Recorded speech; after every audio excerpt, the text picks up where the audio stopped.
আসসালামু আলাইকুম প্রিয় শিক্ষার্থীরা, কেমন আছো তোমরা সবাই?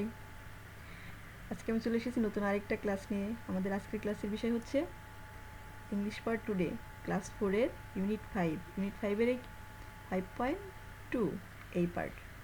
দেখো এখানে বলছে ল্যাঙ্গুয়েজ ফোকাস, মানে ভাষায় মনোনিবেশ। আর ল্যাঙ্গুয়েজ ফোকাস মানে তোমরা জানো এটা হচ্ছে গ্রামারের পার্ট ইংলিশ।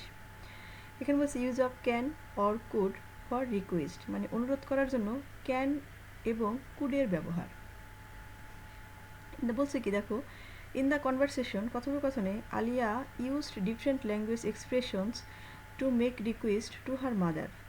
এই যে উপরে যে আমরা একটা টেক্সট করেছি যে আলিয়া কিভাবে স্যালাইন বানাইলো তার মার সহায়তা, এখানে আলিয়া বিভিন্নভাবে ওর মার সহায়তা চেয়েছে। কখনো ক্যান ব্যবহার করছে, কখনো কুড ব্যবহার করছে, ব্যবহার করে সে তার মায়ের সাহায্য চেয়েছে।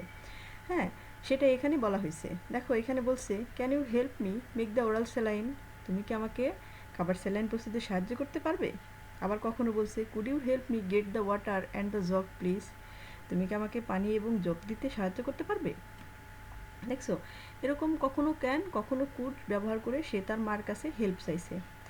Could you give me the salt and the sugar also, তুমি কি আমাকে চিনি এবং লবণও দিতে পারবে? দেখো এরকম করে সে তার মার কাছে সহায়তা চেয়েছে ক্যান এবং কুড ব্যবহার করে।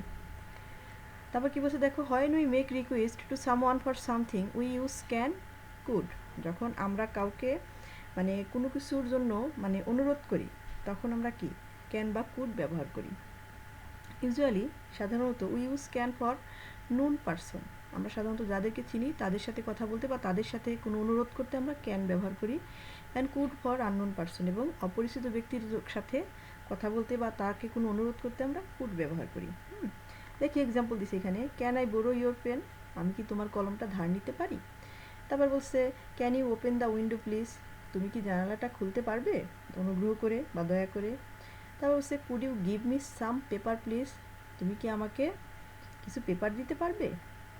দেখো এরকম করে ক্যান কুড ব্যবহার করে আমরা বিভিন্ন রকমের রিকোয়েস্ট মানে অনুরোধ করে থাকি।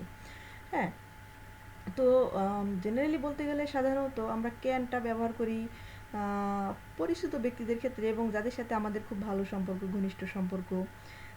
আর ক্যান শব্দটার মধ্যে পোলাইটনেস একটু কম, আর কুড শব্দটার মধ্যে পোলাইটনেস একটু বেশি, হ্যাঁ, বা একটু রিকোয়েস্ট করার ভাবটা বেশি থাকে। এই জন্য আমরা অপরিচিত ব্যক্তির ক্ষেত্রে সাধারণত কুড ব্যবহার করে থাকি। তবে বড়দের সাথে কথা বলতে বা অপরিচিত লোকদের সাথে কথা বলতে কুড ব্যবহার করাটাই উত্তম। আর তোমার ফ্রেন্ড সার্কেল মানে তোমার খুব কাছের মানুষ, তাদের সাথে তুমি ক্যান ব্যবহার করতে পারো। দেখো পরে কি বলছে, এখানে 5.3-তে বলছে read the sentences related to what you want from someone. মানে এখানে বলছে রিড দ্য সেন্টেন্সেস, তুমি এখানের বাক্যগুলো পড়ো, related to what you want from someone, তুমি কারো কাছ থেকে মানে কারো হতে কিছু কিছু চাইতেছো। হ্যাঁ, then write the request accordingly using can or could, তারপর তুমি তোমার অনুরোধটা ক্যান বা কুড ব্যবহার করে লেখো। One is done for you, এবং একটা তোমার জন্য করে দেওয়া হয়েছে। এখানে কী করছে দেখো, number A, you want to know someone's name, তুমি এখন কারোর নাম জানতে চাইতেছো। যেহেতু তুমি তার নাম জানো না, তার মানে কি সে তোমার কাছে অপরিচিত ব্যক্তি। এই জন্য এখানে কী ব্যবহার করছে, could you tell me your name please, তুমি কি অনুগ্রহ করে তোমার নামটা আমাকে বলবে? এই জন্য আমরা এখানে কি কুড ব্যবহার করে রিকোয়েস্টটা করেছি। তারপর B number, you want to borrow a pen from your friend, যেহেতু তোমার ফ্রেন্ড তার মানে কি তুমি তাকে চিনো। এই জন্য আমরা এখানে কী করেছি, can you lend me your pen please, তুমি কি তোমার কলমটা আমাকে ধার দেবে? এখানে লেন্ড মানেও কিন্তু ধার, বোরো মানেও ধার, বুঝতে পারছো? Number C, you want someone to open the window of your classroom, যেহেতু তোমার ক্লাসরুমের কি সবাই তোমার পরিচিত, তুমি যে কাউকে ক্লাসরুমের মানে উইন্ডোটা মানে জানালাটা খুলে দিতে বলতে পারো, সেক্ষেত্রে তুমি ক্যান ইউজ করতে পারো। Can you open the windows of our classroom please, বুঝতে পারছি, এরকম আমরা ক্যান ব্যবহার করতে পারি। তারপর number D, you ask someone to switch on a light, তুমি কাউকে লাইটটা অন করতে বলতেছো, এক্ষেত্রে তুমি কুড ব্যবহার করতে পারো, কেন ব্যবহার করতে পারো, could you switch on the light please. আর যেহেতু এখানে লাইট ব্যবহার অন করতে বলা হয়েছে, আর সেটা যে কোনো জায়গায়ই হতে পারে, তুমি হয়তো তাদেরকে নাও চিনতে পারো।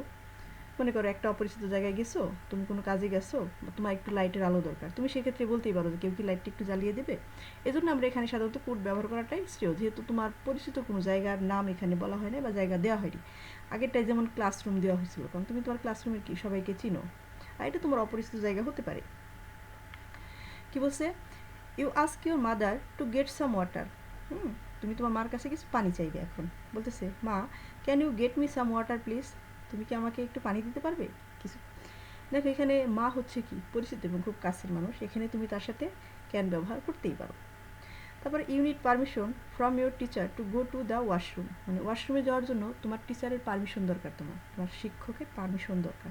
তখন তুমি কিভাবে চাইবে, বলবে teacher could I go to the washroom please, হ্যাঁ আমি কি ওয়াশরুমে যেতে পারি, অনুগ্রহ করে আমি কি ওয়াশরুমে যেতে পারি।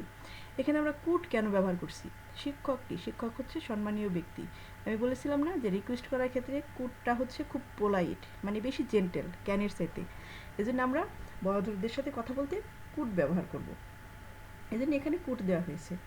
Number G, you want to know the price of a book in a shop, তুমি দোকানে কোনো একটা বইয়ের দাম জানতে চাইতেছো। এখন যেহেতু তুমি যে কোনো দোকানে সেটা জানতে চাইতে পারো, সেই দোকানদার তোমার পরিচিত নাও হতে পারে, এই জন্য আমরা এখানে বলবো could you tell me the price of the this book please, মানে তুমি কি এই বইটির নাম আমাকে বলতে পারো, বা আপনি কি আমাকে এই বইটির নাম বলবেন অনুগ্রহ করে, এটা আমি বলতে পারি। এই জন্য এখানে কুড ব্যবহার করা হয়েছে, বুঝতে পারছো, কারণ দোকানদার আমাদের অপরিচিত ব্যক্তি। তো ঠিক আছে, আজকের ক্লাসটা এই পর্যন্তই, পরবর্তীতে দেখা হবে নতুন আরেকটি ক্লাস নিয়ে। ততক্ষণ পর্যন্ত সবাই ভালো থেকো, আর আমার এই ভিডিওটা ভালো লাগলে আমার এই চ্যানেলটিকে সাবস্ক্রাইব করে পাশে থাকা বেল আইকনে ক্লিক করে দিও, আর বন্ধুদের সাথে বেশি বেশি শেয়ার করো।